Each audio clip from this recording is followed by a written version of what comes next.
It's a great, great joy to be back here.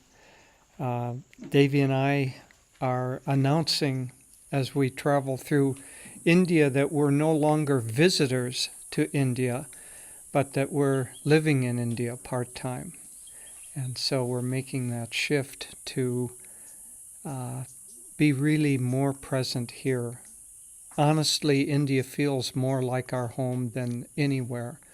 But now, much like Swamiji in the last years of his life, we really don't have a place that we're going to call our home and that we visit elsewhere. The whole world now is our home, and India is certainly a very, very strong part of that. Jyotish, the singers had a song. We can do it whenever you want. Oh, I think we want it now. Well, I'll introduce Devi and myself for the few of you who may not know us. We have been with Swami since the very beginning of Ananda. I actually met him in 1966, which was before the founding of Ananda, and had a chance to be in on all of the adventures that we have had throughout all of those years. And naturally, for all of us, we're feeling pain and a loss with Swamiji's passing in April.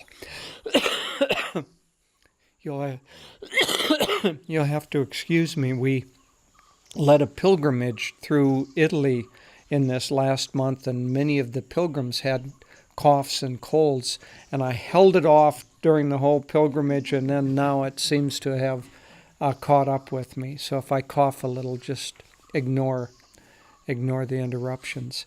But we obviously are feeling Swamiji's loss. But on the other hand, I've heard from many, many, many people that they feel him more with them now than they ever did before. And Master said the same thing when he passed away. He said Swamiji had asked him about, will you be with us when you leave? And Master said, beautiful line, he said, for those who think me near, I will be near.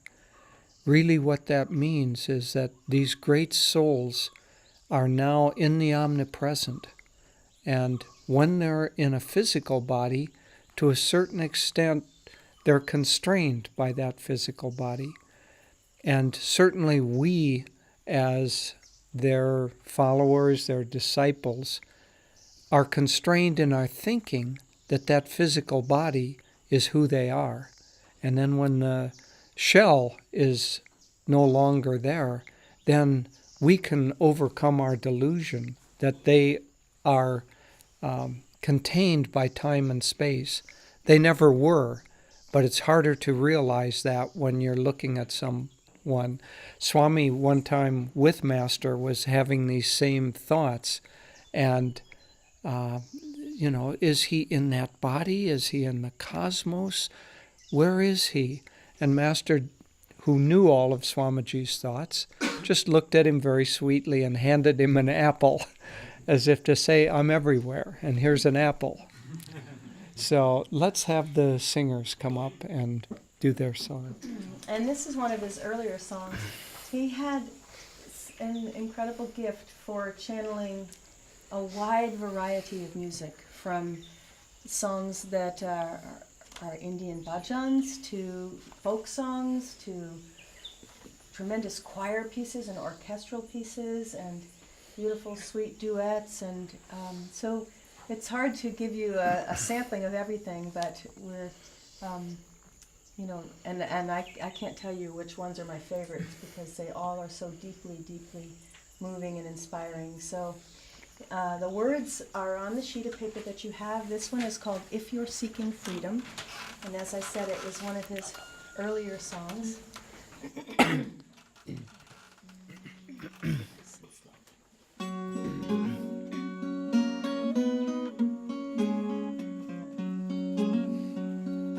If you're seeking freedom in a revolution, no, if you're seeking freedom, you won't find it there. For once the guns stop blazing, you'll find it amazing how the world can drag on just as before.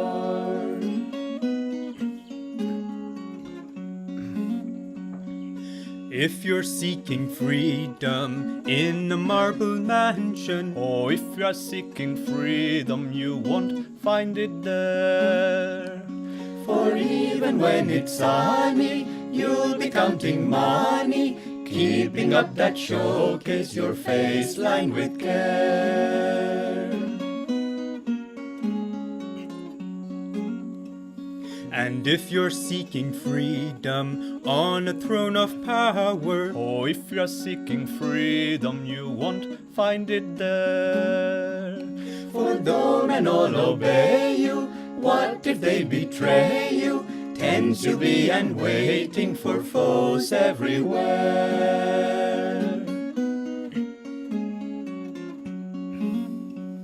But if you're seeking freedom, cast away desires. Why barter like a beggar? You've wealth everywhere. For never can you buy it, grasp and you'll deny it. Freedom can't be hoarded, it's free as the air. And if you're seeking freedom, seek it on the mountains, 'cause sunlight on your shoulders, the wind in your hair. For there's no one can hold you, boss about or mold you. Once your heart is free, you'll be king everywhere. For there's no one can hold you, boss about or mold you. Once your heart is free, you'll be king everywhere.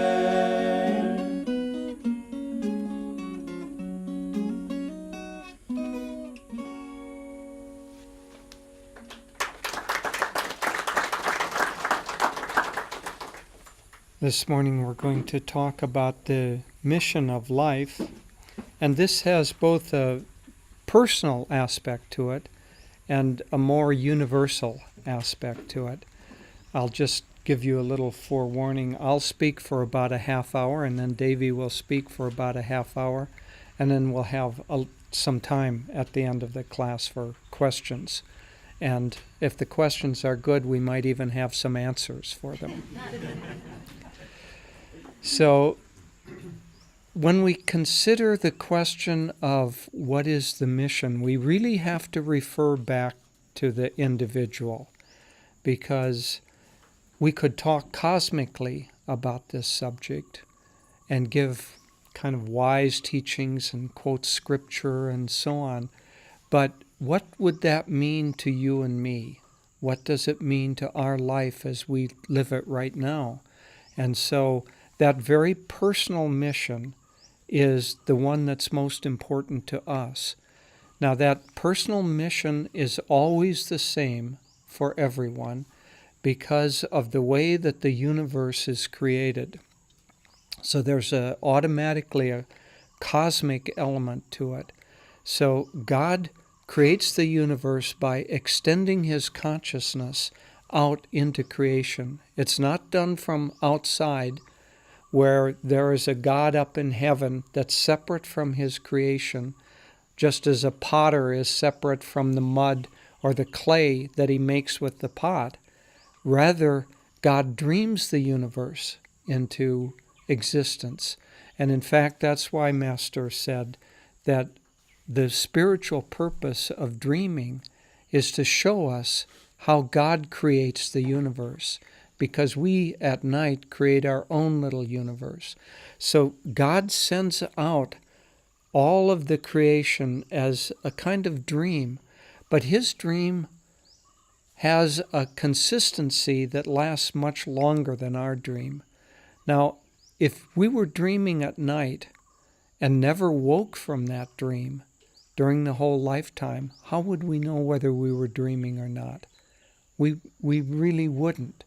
And so God has the consistency in this lifetime of holding it together in such a way that we until we're realized, we never wake up from that and see clearly, oh, it was all just a dream. Rather, we're mesmerized, we're caught in that dream. The power of Maya, the power of delusion, keeps us caught there. Now, the goal of life for everyone is to wake up from that dream and realize that we're not an individual character in the dream, but rather we are the dreamer itself, himself, herself, however we define that. And as the dreamer, then we can see that not only are we the little character in the dream, but we're the whole dream itself. And in samadhi, in the great cosmic consciousness, we feel our unity with everything. And so the real question is, the real answer to the purpose of life is to wake up from that dream. The real question is, how do we do that? Now, God puts into play another element, and Master said this was the thesis of his first book, The Science of Religion. He said that everyone in the world is driven by the same basic motivation, and that basic motivation is the desire to be happy and to avoid pain.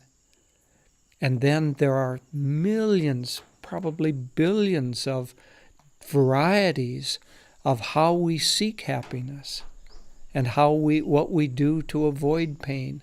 And they go all the way from the answer to how to be happy is to go out and get drunk and get in a fight. That feels good. That's a very low level of consciousness.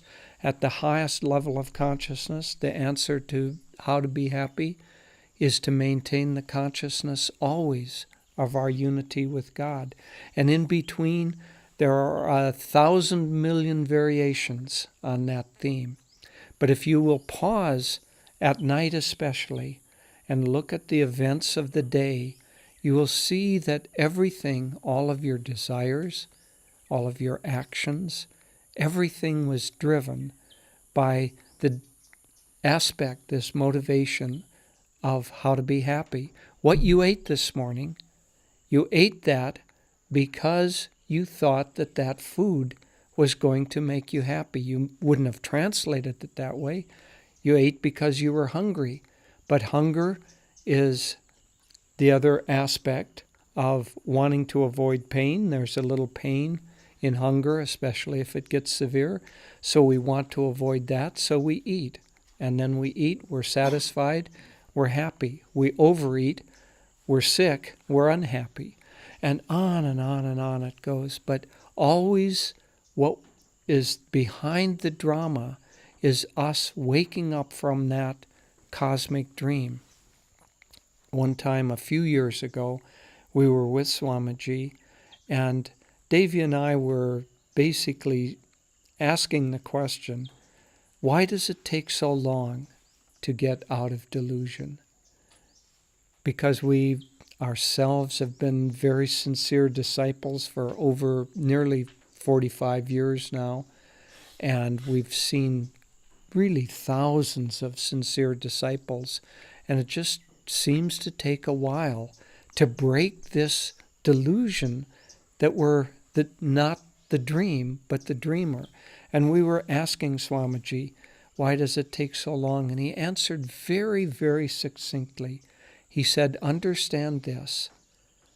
The whole of the spiritual path is to overcome the ego. Now, the ego is that Master defined the ego as the soul identified with the body. Or we could think of it as when you dream at night, in your nightly dream, there is one character in that dream that you think of as you. And all the other characters, even though you're creating them, you think as not you. Isn't that true? Isn't that the way a dream works? So the whole goal of it is to break that delusion that you're only that one person. That one person represents the ego principle, the soul identified with the body or the personality. And so the whole of the goal of life is to break that delusion, to get out of ego. And then he said, and this was, I think, partly particular to Devi and me, but partly universal. He said, and the way to do that is by longer and deeper meditation and by seeing God as the doer of everything. And so those two principles will help us break the delusion. But so on an individual level, that is our mission, is to break the delusion of the ego and the separation that we feel, because we will never, ever be satisfied until we do that. We will always have a hunger. As Patanjali said in his Yoga Sutras, in the second one, he said, or the third one, he said, talking about he said, yoga is the neutralization of chitwa, or Master interpreted that as primordial feeling nature, the likes and dislikes that we have. When all of that is neutralized, because that's what keeps us in delusion, we automatically snap out, we wake up. And then Patanjali said, when the seer is in that state, he rests in his own self.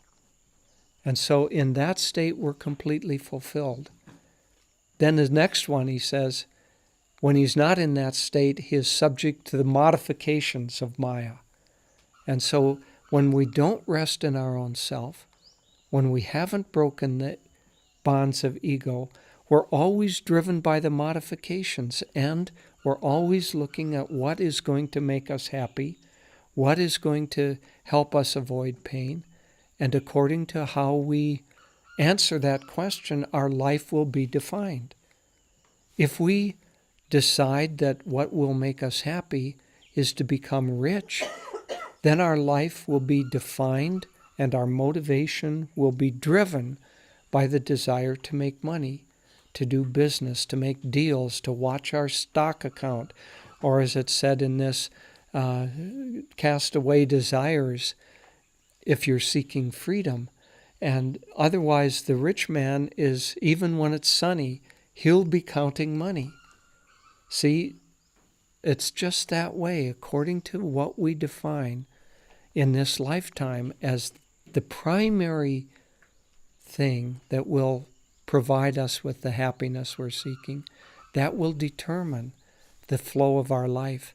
And Master said that we always have a kind of subliminal tape playing in our mind, that we're always kind of evaluating things, and that tape just plays again and again and again. Or as another person put it, for the pickpocket, all he sees in a saint is his pockets. And so that tape is always playing a little bit, and it's like a lens that we don't even realize is there, but we wear, and it provides a coloration. Now, we won't be happy ever until we rest in our own self, until we overcome the delusions of ego.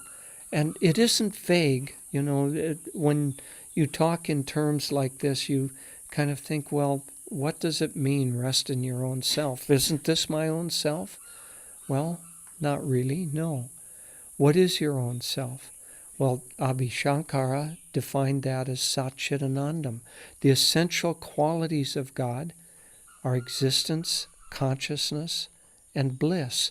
So ultimately, Master said that first of all, we start out by seeking happiness. But gradually, as that happiness becomes more and more refined, we realize that what we're really seeking is bliss, the bliss of the own self. And when we rest in that bliss, then we're satisfied. Anandamoyi Ma, the great woman saint, said that the natural food of the mind is joy, and we will always be hungry until we feast on that joy. And so, ultimately, the only thing that will satisfy us is finding joy. And so that finding of joy, finding of our own true nature, is our individual mission. So then the question comes automatically, so how do we do that? If that's what's there, well, then it gets complicated, because how we do it is diverse. It changes for every single person, because we all have our own pathway. One time Swamiji was doing a Kriya initiation, and as he was blessing people in the Kriya initiation, he said afterwards he had a very strange experience that he had never had before. He said that as he blessed each individual, he could feel their individual pathway to liberation, and it was different for every person. And so that individual pathway is different for each of us, but it has certain common elements. Even though it's expressed differently, it has certain common elements. The first is, and I've already quoted Patanjali, the first is we have to undertake some kind of a practice or a cluster, a galaxy of attitudes that allow us to be released from the likes and dislikes. Yogaschitra vritti nirod. Yoga is the neutralization of the primordial feeling nature, chitwa, nirod, the whirlpools of that.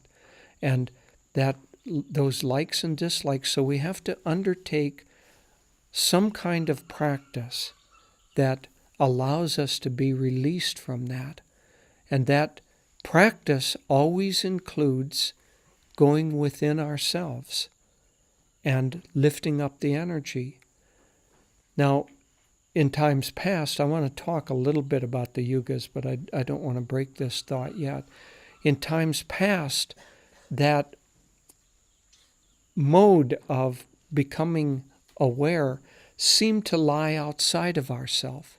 But one of the things that Master and this age, we have entered into a new age, a Dwapara Yuga, and I'm not going to break and talk much about the yugas, but it's important to understand that we have come into a new age, and this age is of energy. And so the worldwide understanding of how we work on this question of overcoming likes and dislikes is going to be answered in terms of energy. And ultimately what that means is that not just the energy of electrons and internet and cell phones and all of that, that's part of it, but that's the outward expression of it. The inward expression of it, this age of energy, is how do we control the thoughts and emotions and restlessness of our own nature and the restlessness of the mind. How do we control that? Because until we do, we won't rest in our own selves. We won't break that delusion. We won't neutralize the whirlpools of Chitwa. And so this path that we have has a universal aspect and a particular aspect, and I'll touch a bit on that also. The universal aspect is that Master and this line of avatars has come to bring basically a new understanding of how enlightenment is achieved at this time for mankind. Devi and I were just on a pilgrimage, as I said, to Italy, and it was very interesting because we visited during that pilgrimage Rome, and we saw some of the ancient artifacts of Rome, and then we visited Florence, Italy, where the heart of the Renaissance. Now, why is that interesting and pertinent to this? It's because those two civilizations came into their power at the changing of the yugas. So ancient Rome came into existence almost exactly at the time that the world was going through the change from Dwapara Yuga, which we're now back in a downward cycle, It was the highest age is Satya Yuga, then Treta Yuga, then Dwapara Yuga, then Kali Yuga. And in each of those ages, mankind has less clarity of consciousness, less automatic unity and understanding of our divine nature. And so at the change of Dwapara Yuga into Kali Yuga, the change of consciousness worldwide went from energy and mantra, and when we read in the great scriptures, the Mahabharata, the Battle of Kurukshetra took place right about at that change of ages, coming out of Dwapara Yuga. And so the change of consciousness came deeply into form, and the Romans were masters of form. We were drinking water that we would get out of fountains that poured the water, and that water was clear and drinkable, unlike in many cities. And that water came through aqueducts that were 2,000 years old, that were built by Roman engineers, masters of building. We went into a beautiful structure, the Pantheon, one of the most powerful structures I've ever been in. And its ceiling is composed of precast concrete, kind of forms that were then lifted into place, and of varying thickness, and it's a huge dome, all done by ancient Roman engineers. They, as I say, they were masters of form, and they were masters of form not just on the physical level, but on other levels. They brought into existence very strong law and regulation, so the form of how we behave. And the Catholic Church came into existence at that time. Again, I don't want to go into it in depth. It's fascinating. We could have a week-long seminar just on the aspects of the yugas. But the time of at that time, these masters came into the world to bring a teaching that was more outward and more having to do with form. Formal prayer, this is how you pray. If you wanted to be spiritual during that age, because the mass consciousness was so dark, you had to leave the world and go, and the monasteries are little fortresses, and they're little cells, and they've got a wall around them to ward off the attacks that might come from outside, and you stayed enclosed in that, away from the pollution of the world on a mental level. But it's no longer that age. Then we also went to Florence, where that's the Renaissance, and at the time of the Renaissance, about 1500 or so, that's the beginning of the changeover into Dwapara Yuga. And during that time, there was a whole new understanding of how to behave, and that there's perspective, and that's when kind of more ego and self-centeredness came into art. And instead of kind of generalized portraiture, you saw very individualized portraits. You saw perspective come in. Again, I don't want to lecture on this, but I want to touch on it, because now in this age, this line of gurus, not alone, because this is a change that's worldwide, and there are other masters and other paths that also recognize this, that are valid. But for us, now the changeover has come, and that master especially has brought a particular spiritual path, because now we're in energy. He's brought a series of techniques that help us, first of all, become aware of the energy, the energization exercises, to control that energy flow, to send it and withdraw it from various parts of the body, to combine it with breathing or pranayama, because we aren't just sending outward energy, we're sending prana or life force. And so our path teaches the control of life force and how to move that. And when we learn how to control and how to direct life force, then we have the key to awakening.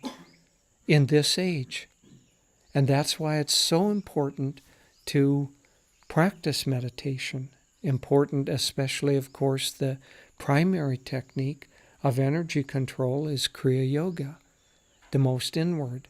And that, again, Master said that it was not new. This technique is not new. It was reintroduced to the world. It was never lost because it has to do with the way that we're built. The real altar is not something outside of ourselves. The real altar is our own nervous system and our own consciousness. And it's within our own nervous system and within our own consciousness that awakening is going to take place. And so this introduction or reintroduction of the technique of Kriya Yoga, he said in the autobiography of a yogi, he quoted Kebalanandaji as saying this is the most powerful technique for liberation through self-effort ever given to mankind. Well, does that mean that, aren't we the lucky ones? It's the first time it was ever given? No. It was given, it's because it's universal. It's always been there. But due to ignorance and, as Master said, priestly secrecy, it had to be withheld by and large during the darkness of Kali Yuga. Now coming out of that, it is being reintroduced. And so that is a world mission that this line of gurus have come to bring, is the reintroduction of the path that works more with our own nervous system, less with outer forms. Deviji was with Dhyanaji, and they were in some shop a couple of days ago, and the woman asked, "Why are you wearing the blue?" And Dhyanaji said, "Well, it's because we're a part of a religious order. We worship God." And the woman said, "Oh, which God?" And because that's, as if it goes out into form, the one unified God becomes which God? And we all know that there are religious wars that are fought because you're not worshiping my witch god, you're worshiping your witch god, and I'm going to have to kill you if you do that. What nonsense. So Dhyana said, Bhagavan. And, that's fine then. But see, it's coming out, we're coming out of Kali Yuga, where form was important, into Dwapara Yuga, where form is not so important. In another way, it's like in Kali Yuga, the energy has decreased, and when energy decreases, temperature decreases, and if you have water, then if the temperature decreases sufficiently, that water freezes. And then you can take that water and you can cut it up into pieces, and you can put one piece here, and that's which god you worship, and another piece over here, and that's which god I worship. And you can argue about those because they're quite obviously separate. But you put them, you raise the energy, and they all merge.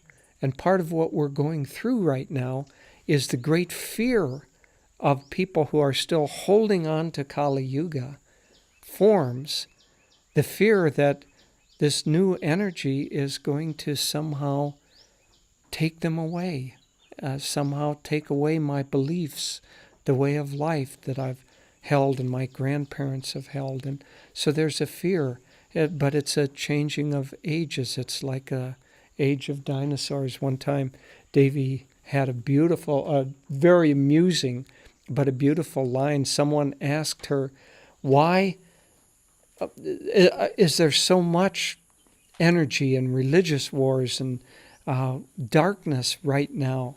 And it's because of the old Kali Yuga form. They're like dinosaurs, but they're being motivated and energized by the awakening energy that's coming into the world. And so Devi said the line that everybody laughed and everybody always remembers. Now it's like dinosaurs on steroids. And so, but it'll all pass. That will pass because the age is melting those separate forms. Dwapara Yuga is melting it, and it's going to be water. In a higher age, it's going to be steam, and in a higher age yet, it's going to be everything. But right now, we're working with energy. So this line of gurus had the mission to bring this into existence, this new knowledge, bring it into existence, to re-clarify it, and to put it in such a way, in scientific terms, that people can understand. And Master was he taught in every aspect of life. He taught how to have proper relationships. And of course, Swamiji, as his disciple, has written books on all of these proper relationships, how to handle money, what the diet should be, all kinds of hundreds of talks, specifically how to apply these principles into our present day and age, our life as we live it. But we're always going back to that ancient puzzle of how do we reunify our soul with God? How do we wake from this dream? And so Master and this line of gurus have brought a particular teaching and a particular application. Remember I was saying about the monasteries in Kali Yuga, how you had to withdraw from the world and hide in your cell, because otherwise you wouldn't be able to maintain a spiritual motivation. In this age, that's no longer true. And we went to several monasteries in Italy that 200 years ago had 300, 400 monks or nuns living in them. And now there are a half a dozen old men or old women who live there. And they've turned them into places that pilgrims can come and stay. But that old form is beginning to withdraw. Now we have a monastery here, and the monastic consciousness is very, very important. Renunciation is essential, because without renunciation, no matter what your station in life is, without renunciation, you're not going to quell those whirlpools of Chitwa and awaken into union with God. And so we have to mentally release attachment. But it's the release of attachment. It's not the form of withdrawing. It's the release of the desires. And that kind of renunciation is very important for all of us.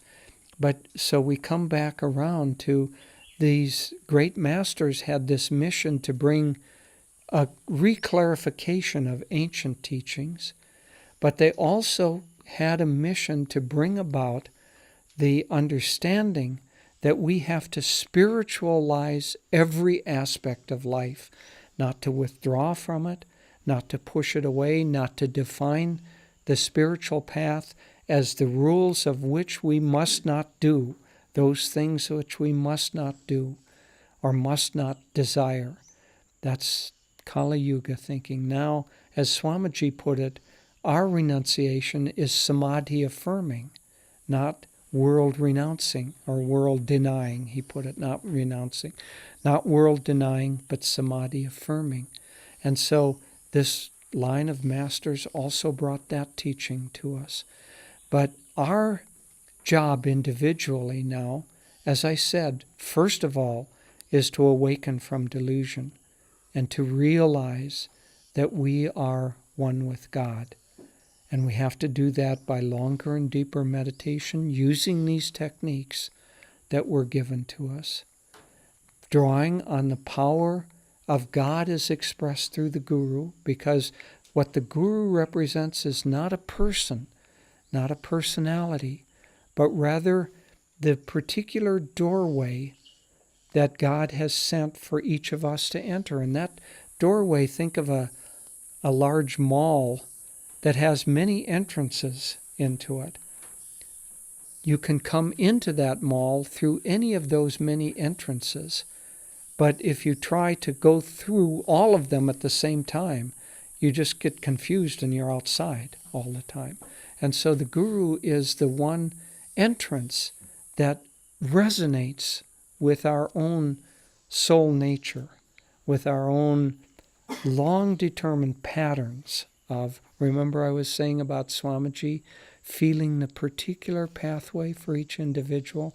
Each of us have that pathway. And as part of that, we will find a particular teacher and teachings that resonate deeply with our soul, that we feel, oh, this really does feel like mine.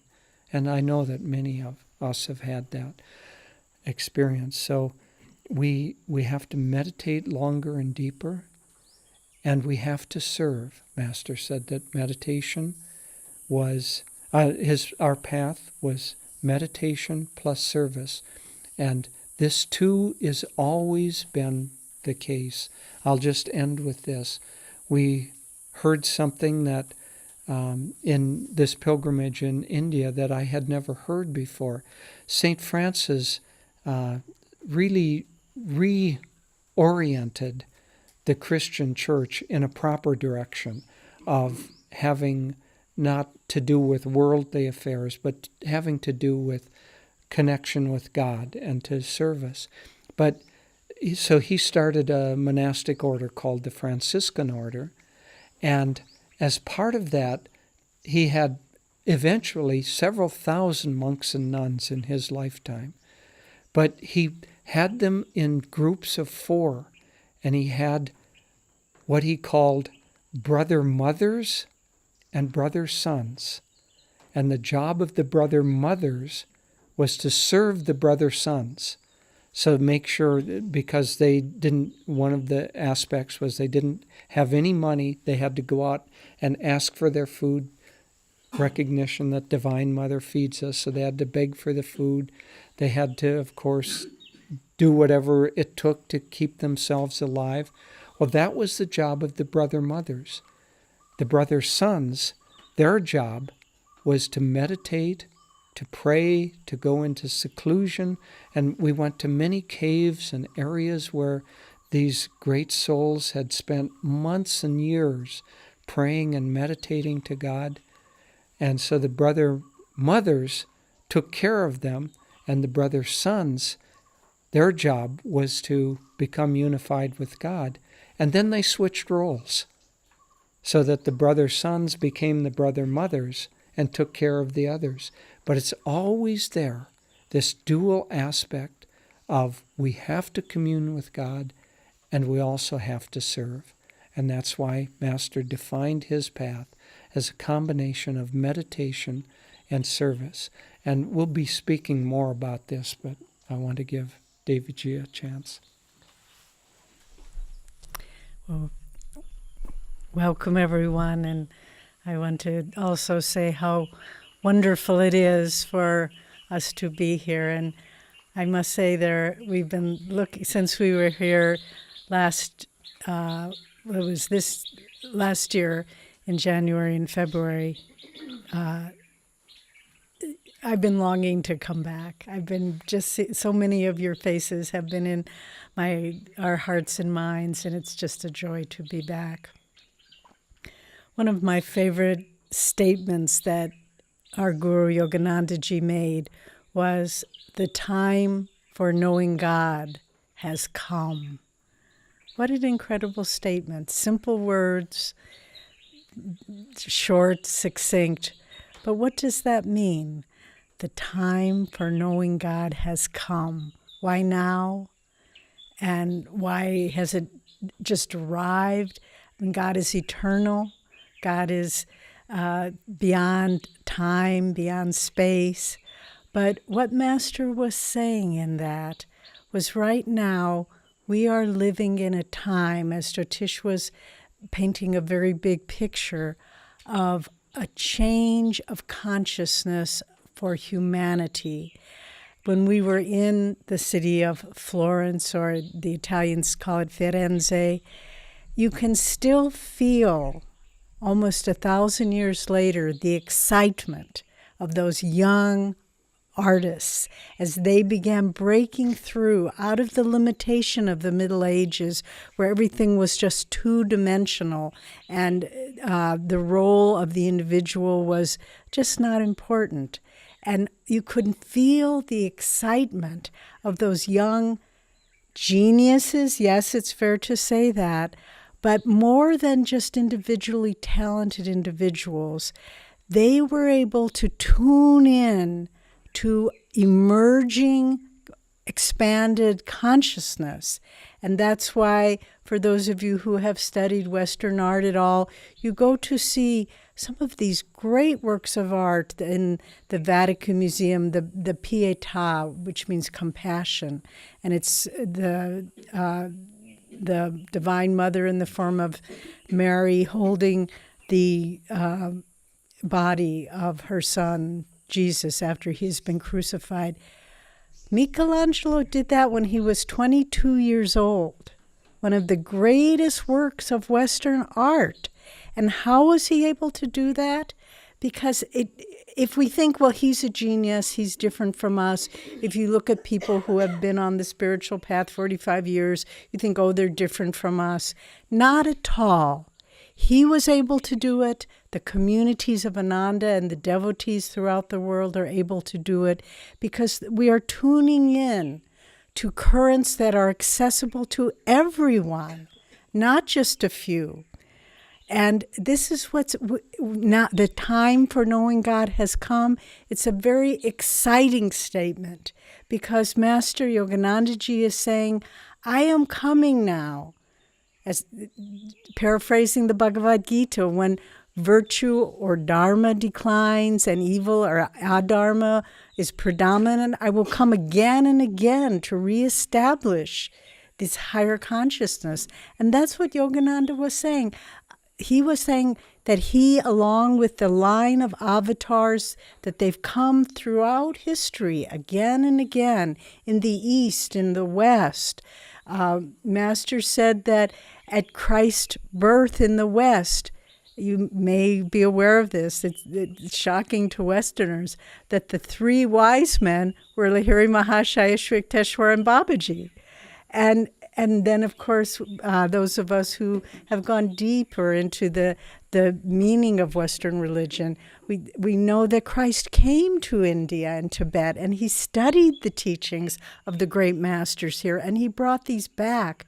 You know, one of our friends in Italy, some of you may know him, Narya Tosetto, he's one of the core members of our community in Assisi. We asked him, why do you think so many, in all of the West, why so many saints were born in Italy? And he paused for a minute and he said something I had never heard anyone say before, but it just rang so true. He said, I believe many Indian yogis reincarnated in Italy because that is the heart of Christianity, to reinvigorate Christianity with the deep mystical traditions of India. And so why is the time for knowing God now? Because we have the opportunity. Not everyone's taking it. There's a very adamant section of the population that says, no, my way is right, my religion is right, my political position is right, my financial interpretation is right. But underneath that, and this is why there is great hope today, there is the emerging consciousness that there is a unity underneath it all, that all the world is coming out of a sense of separation. Swamiji often said that we can think of human different cultures and religions like little islands seemingly separated by the ocean of limited consciousness. But as that limited consciousness begins to recede, we see that it's one great landmass and it's all connected. And so we need to look, when we start to think, what is the mission of our masters? What is my mission? And then we get a little confused because we think, well, I don't think I'm important enough to have a mission. But you do. We all do. As Jyotish was saying, God gave each one of us the mission. And the one mission to merge our consciousness back with Him. And the rest is just details. The rest is just fulfilling our karma, fulfilling the responsibilities we have in the world. But underneath it all, we live in a time where the ability, even though it's a time of turmoil, the ability to turn our consciousness in an upward flowing direction is supported by the energy of higher powers right now. And these higher powers are, I've heard it said, well, where are the saints of today? The saints of today walk among us, and we often don't see them. But the great, like Babaji, Krishna Babaji, the deathless master in the Himalayas, he is in a body still, guiding the development of the planet. Master said, Yoganandaji said that during the Second World War, when it seemed like Hitler and the forces of Nazi Germany were going to conquer the world, they were so close. But he said, Master said, that Babaji put the thought, and the Himalayan masters put the thought in Hitler's mind to divide his forces between Russia and the European battlefield, and that split his energy, and that was one of the things that led to the fact that we have a free world right now. But these great masters are always at work for the upliftment and benefit and development of our planet. And so we need to align our consciousness with that. It's as though one can think of, perhaps you want to learn how to, let's say, paint. And so you buy some brushes and some material, painting material, and you just try to get something done, and you look and you think, so, not so good. But next door to us, take this image, is a great artist who has spent years and a lifetime mastering his skill. And all we have to do is go next door and say, can you help me? And this great artist will say, I've been watching you out of my window, and I've been waiting for you to ask because I can help you. And this is the role of the great masters. They have been watching us, and they have been waiting. I know when I first met Swamiji, I had just graduated college, 1969, and I read Autobiography of a Yogi, and really not knowing much what my life was going to be. I took a bus, as Swami did, from the Midwest, where I was living, Midwest of America, and came out to Ananda. It was just beginning. And when I didn't know what my life would be. I thought I was just coming to a yoga retreat. And I don't want to frighten any of you who think you're just coming to a yoga retreat, but it was so much more than that. So much more. I listened to Swamiji, and I thought, I didn't know I was looking for this. I thought my life was okay. But when I heard him speak, it was like a window opened. And the artist next door came and said, I've been watching you in your fumbling efforts to find happiness in life, to find meaning in life. And I can see that you really don't know how to find it. But I can help you. And for decades, for thousands of people, hundreds of thousands of people throughout the world, Swamiji just was that divine example and friend and master of the art of knowing God, and the disciple that said, I will show you how to walk the path of discipleship. I will do it through my own example. I will do it through disciplining you when you are off. But we need to understand that there is a current now, and we can tune into it, and our lives will be so enhanced by it, more than we can ever imagine. My family, my birth family, because you are my real family, my birth family in America are good people, dharmic people, but basically materialistic, and they have never really understood what I have done with my life. They tried, but they finally said, better just to stay away. So there wasn't a lot of communication there. But recently, there was a family gathering, and there were members of my family who I haven't seen for 30 years. Because when I came to the spiritual path and joined the ashram Ananda, they thought, she's very strange. We don't want to, whatever illness she has, we don't want to catch that illness, so we stay away. But then life goes on, and they've had their own difficulties, and I think it's softened their hearts. So there was a family gathering, and they invited Jyotish and me to come after 30 years. And so we said, we'll come happily. But the movie Finding Happiness, I don't know how many of you have seen it, but we got a pirated copy. Please don't report us to the FBI, but anyway, we got it from Shivani. And so we were together for a weekend, and I said, well, we have a little movie about Ananda. Maybe you'd like to see it. And no one said anything, so I thought, all right, we'll let it go.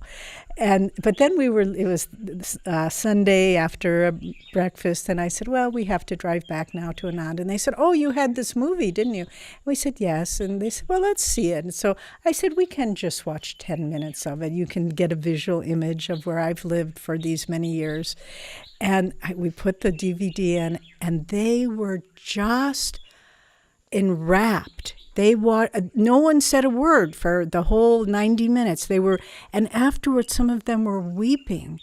And my brother's wife, my sister-in-law, who's a good woman, but not at all aware of what our lives have been, she just said, Swami Kriya, she was weeping, and she said, Swami Kriyananda said we should live our lives to be happy. I have a job. I am so miserable. We don't need the money. I'm going to quit that job, and I'm going to live my life to be happy. And I thought, if that's all they get out of it, that's a wonderful accomplishment. But there's so much more than just quitting a job that makes you unhappy. There's the fountain of joy within us that we can tap into. And someone asked Master Yoganandaji, is this a new religion that you have brought? And he said, no, it's not a new religion. It's a new expression. And then Swami put it another way. Swamiji said, it's a new dispensation. It's a new giving forth of Sanatana Dharma, of the ancient truths of where happiness lies.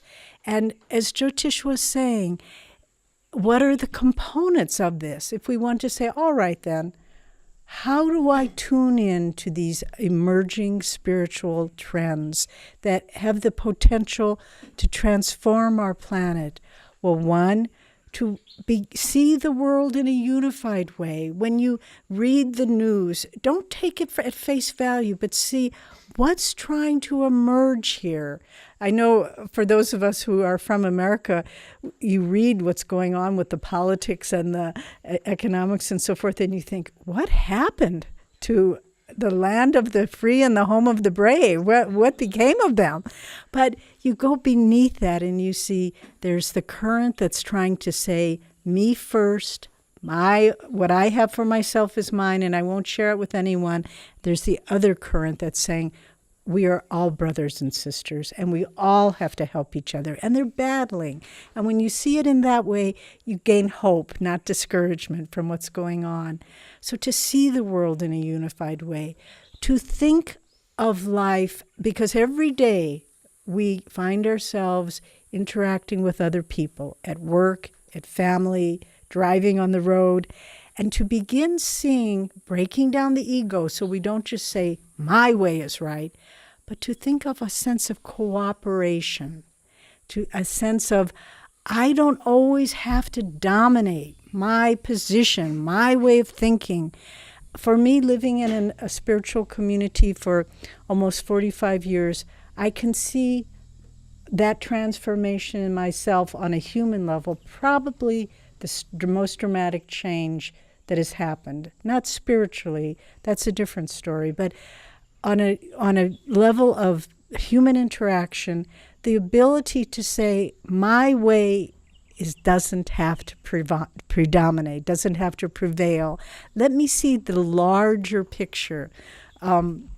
I had a dream early on in Ananda when Divine Mother was trying to drive this lesson into my mind. And in the dream, I was having an argument with another woman over some issue. And then a third person walked into the dream and looked at me and said, you know, you're not always right. And this was my own dream. And it was like, I got more angry because I thought in my own dream, at least I can be right. But you know what? It's not our dream. It's God's dream. And if we think we need to be right in God's dream, we have a lot of rough road ahead of us because it doesn't work that way. In God's dream, there is a higher truth, and we need to tune into that. And so in working and interacting with each other, to be a part of these emerging spiritual trends, have the ability to just step back a little bit and say, this may be what I think, but what's really the higher principle here? And recently we were working with a group of people on a project, and there was a lot of disagreement, a lot of disharmony. And some of them weren't devotees, some of them were, but it was just very, very challenging. And we tried to be the mediators and ended up ultimately just having everyone be mad at us because everyone wanted us to take their side. And we said, we can't take sides. We're trying to find a reconciliation here. And what someone said to us, actually Jayaji, who many of you know and deeply respect, he said, you know, one of the aspects of human nature that we need to overcome is people would rather be right than accomplish what they're trying to accomplish. And that's exactly what was happening. Instead of saying, you know, if we work together, we can really get this done. It was like, no, it's your way or my way. And it was just stuck in the water till we alienated everyone and said it's a compromise. And we were able to get it done, but not without some cost. But so a sense of cooperation. And then I think most important of all is how we tune into emerging spiritual trends from our masters in this new age of Dwapara Yuga is to realize that underneath everything, every aspect of our life, cleaning the house, putting away the laundry, going to our job, cooking a meal, disciplining our children, everything, the presence of God. To try to be aware of that and to realize that there is nothing in life, no place in life where God doesn't exist, no place in our own consciousness. We think, well, that's a little closed door that he doesn't see and I can still be angry in my heart. No, God sees that very clearly. There's a beautiful story of 3 disciples in a guru's ashram, and he says, I'm going to give you all a test now. I'm going to give you each a small banana, and I want you to go and eat that banana in a place where no one can see you. And the 3 of them went off, and the first one, who was more materially minded, said, well, what a foolish thing for the guru to ask me to do. He went around the corner and ate the banana, and he looked around, nobody was there, came back, fine, finished the test the guru had given him. And then the second disciple said, well, you know, you never know who's watching. I'm going to go outside the village. I'm going to go into just on the outskirts where the jungle is beginning. And I know nobody's there. And so he ate his banana and then he came back. But the third disciple, and the guru was teaching the other 2 through this third one, he realized that in the ashram there was a presence that was watching him. Outside the village, there was a presence that he felt, I'm not alone here. He went into the jungle. He still felt, I'm not alone here. He went deeper and deeper in the jungle, and he realized he was always aware of a presence there. And finally, after wee hours of the morning, he returned. The other 2 had long gone to sleep, and he touched his guru's feet, and he said, Master, I have failed in this test. I never could find a place where I didn't feel a presence that was watching me. And the guru woke the other 2 lazy disciples up, and he brought them, and he said, see what a true disciple is like. He knew that God was with him wherever he went. He felt that presence. So we have to have the courage. no matter what the world tells us, no matter if our relatives ignore us for 30 years, to say, this is real to me. This is important to me. My life has no other value without feeling and the presence of God and seeking the presence of God. Jyotish was talking about our pilgrimage to Italy.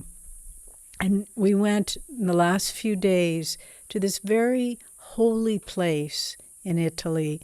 It's called La Verna. And it's just very, very remote. And it's where St. Francis used to go and for seclusion and solitude and deep prayer.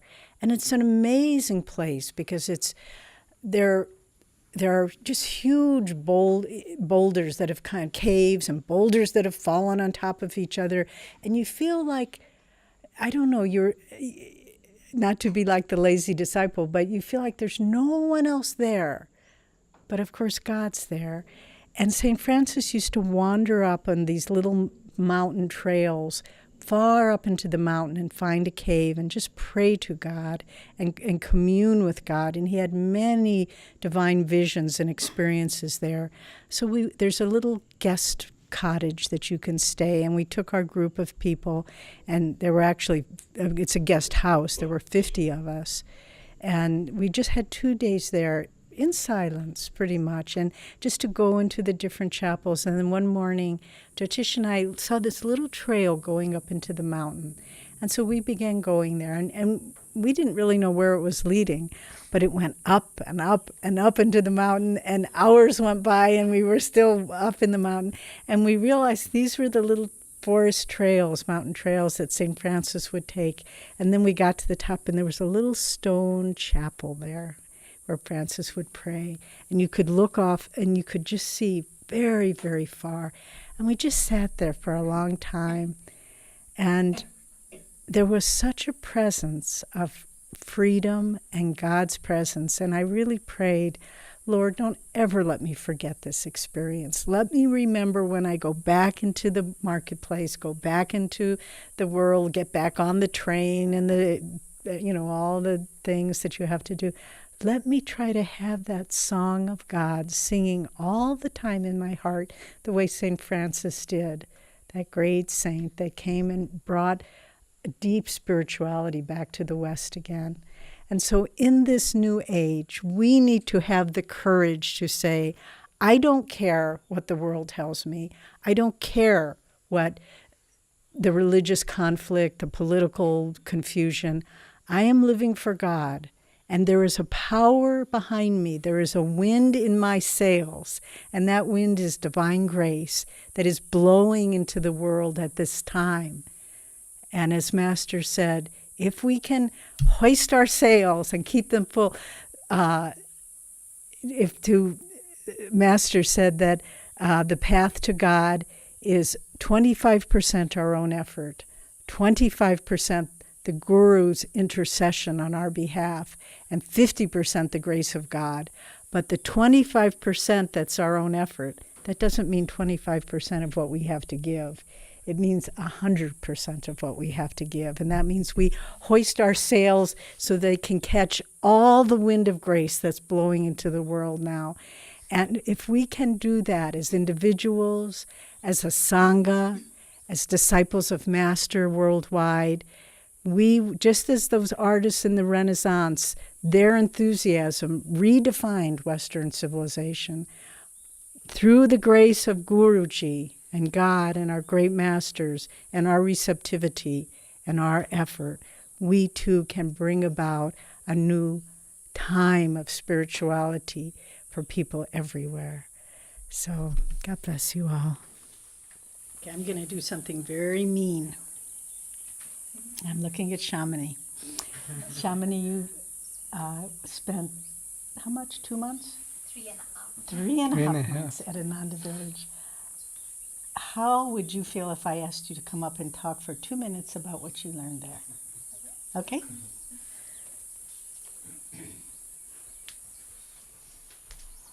Okay. So I went to Ananda Village over summer. That's where Jyotish and Devi sort of live now. We're so happy you live in India too now. But and I was there doing the Karma Yoga program there, and I also did a little bit of what we call Experience Ananda. So I tried to learn a little from, they have a very established web team and marketing team, and so I tried to learn a little from a little bit of the departments and the businesses that they have, and try to see how I could possibly help wherever I get a chance to be with Ananda. And I feel with the Karma Yoga program there, it's very established over many years. And it was a great experience for me because I feel like I'm new relatively. I've been on the path. I found Ananda a year ago. And it was great to learn just to understand, like Jyotish was saying, Master said, how service and meditation is the main part of our path. And so just learning and really understanding what it means to serve. And we get so many opportunities to serve through Ananda, and just really understanding how to move out of your little self and understand what it means to serve. So that was something I really appreciate and value from that experience over summer. And other than that, it was just wonderful meeting all of our other Guru Bhais, and any of you, if you get a chance to go, you should definitely go there and spend some time at the village, because it's just amazing and beautiful. And yeah, that was basically it. Fantastic. So you know what's coming unless you ask a question. Who's next? Is it true that you've written a book recently? No. It's going to be published. We are in the process of working on several books, actually. We're in the process of work. Thank you, Darna, for asking that question. He asked, is it true we've written a book recently? And I have to say no, because we have not written it, completed it yet. But we're compiling both the material and the clarity of approach to write a book. The title of it, which Swami approved just weeks before he passed, was The Life of Swami Kriyananda, Completing the Mission of Paramahansa Yogananda. So just, not in part it's biographical, but it's more to show how each of, so much of Swami's experiences as a young person, and of course after meeting Master, and in previous lives as well, all positioned him in such a way to complete the great work that Yogananda started.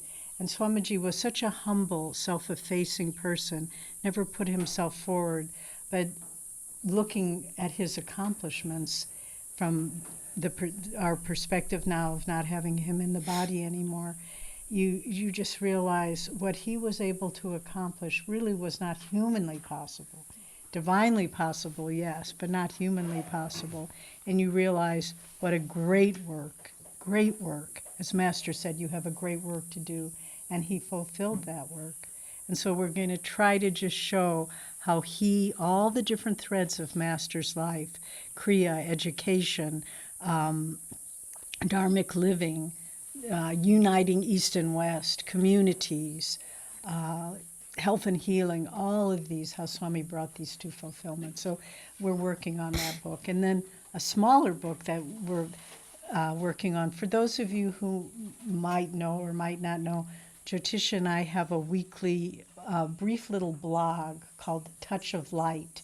And it just comes out every Friday, and one just came out yesterday, and we alternate writing. And so if you'd like to get it, they're very short, 350 to 400 words. It's just really a touch of light. If you would like to receive it, you can subscribe, go to ananda.org, then go to Touch of Light newsletter. But many people have started writing us and said, we love these things. Can we compile them into a book so that these will be published in a little book as well? So that's the answer to that question. Is there also a book like a, what do they call, coffee table? Yes. There's just going to be released a coffee table book that is fairly large size, and it's on the, I've forgotten the title. Swami Kriyananda, A Life in God. Yeah, Swami Kriyananda, Life in God, and it's got many photos of Swami through the years, but the main text are taken from his lectures and writings, and it's covers many different topics, and then has a lecture or some piece of writing in which Swamiji addresses that particular topic, and that's just at the printers now. I don't know whether it's going to be released here in India. It probably will, but it is a relatively expensive book because it's thick and has a lot of pictures, and so it really is meant for a slightly smaller market of those people who have been touched by and treasure Swamiji's life. You know, also I'll mention that last January and February, so that was still this year, 2013, we were here in India, and we began the filming of the biography film of Swamiji's life called The Answer, and Shurjo and Narayani filmed in Calcutta and Mumbai with Swamiji, and then the rest of Swami just wrote the script. He just was present as in the film at the very beginning and then towards the end, and so we were able to film all those scenes here. It was as though he was completing every aspect that he wanted to do before he left the body in April. But then last July, the film crew, it's an Indian film crew, director and production and chief cinematographer, they came to Ananda Village for 5 weeks, and they filmed the great majority of it, and it really was extraordinary. They were able to hire the well-known Bengali actor Victor Banerjee to play Yoganandaji, and it was, and he took it very seriously. He said, "This isn't just a part for me to play Yogananda." He said, who could do this? And he said, "I will do the very best I am capable." But they had a special wig maker that made a wig like Yogananda's beautiful thick hair, and then it was very, very hot at that time. I don't have to tell you here about being hot, but they had a special polyethylene bodysuit that he had to wear to make him look a little more portly, and he had the orange robes, and he came out on the scene, and everyone, just our breath was taken away, because it was like, oh my word, it's Master. And he would walk, or we recreated a lot of the sets for where Swami was with Master. We hired a young, very sweet actor to play Swamiji as a young man, because we felt that there weren't any devotees that were really good enough actors to do it on a professional level. But he was a very sweet young man, and he went from Los Angeles. He went to our Ananda Center in Los Angeles and learned how to meditate, took Ananda Yoga, Hatha Yoga. So we tried to give him a crash course in tuning into Swami's vibration. But the interplay between Victor as Yoganandaji and this young actor as Swamiji, they did a beautiful job of presenting the guru-disciple relationship. And so the film is all filmed now. It's in post-production now. The director, Pavan Kaul, is doing the editing now in Mumbai, and we hope it will be out sometime in a few months. Yeah, sometime early next year. So anyway, it was so much fun to watch them recreate these scenes from Swamiji's life. And we were telling Narayani and Shurjo, for those of you who have read The New Path, Swami's autobiography, there's the wonderful scene where he's just a 22-year-old boy, and Master says, "I want you to go and lecture." He'd only been with Master a few months. Lecture on my behalf at the church in San Diego. And Swamiji had never lectured before, and they were all expecting Master, and he had to go and give the lecture. But the way they recreated it in the film was really quite extraordinary. We have a beautiful little chapel at Crystal Hermitage, where Swami had his residence in America. Beautiful gardens there. And it looked sort of like the San Diego church. But what they did to make it seem more ethereal, Jyotish and I have had a crash course in film production now, so we speak with great authority. But you know how sometimes in movie sets or movies they kind of make a mist on the ground? I think it's some kind of gas that they put. So they had this sort of cloud-like mist, and they had people that you just saw them from the back, but they were dressed in the style of the 1940s. And then Swamiji, as this young monk, came up, and he was, tentative and hesitant because they were all expecting Master. And just at that moment, I mean, we couldn't have planned this. This beautiful shaft of sunlight came in through a window, a high window, and it shone right on the young man playing Swamiji, and it just illumined him, and that light just, all that kind of smoky cloud on the floor that all became just radiant, and it was like, oh my goodness, what just happened here? And so it was like God and Guruji were really making this movie very, very special, and I know it'll be very well received here in India. So. Okay, well, I think we'll break at this point, and there will be tea served, and then for those who haven't had a chance, there will be a tour of the community, and then lunch at 1 o'clock. And then we'll have another satsang with you. 3, okay. You all know our schedule better than we do. Okay, thank you.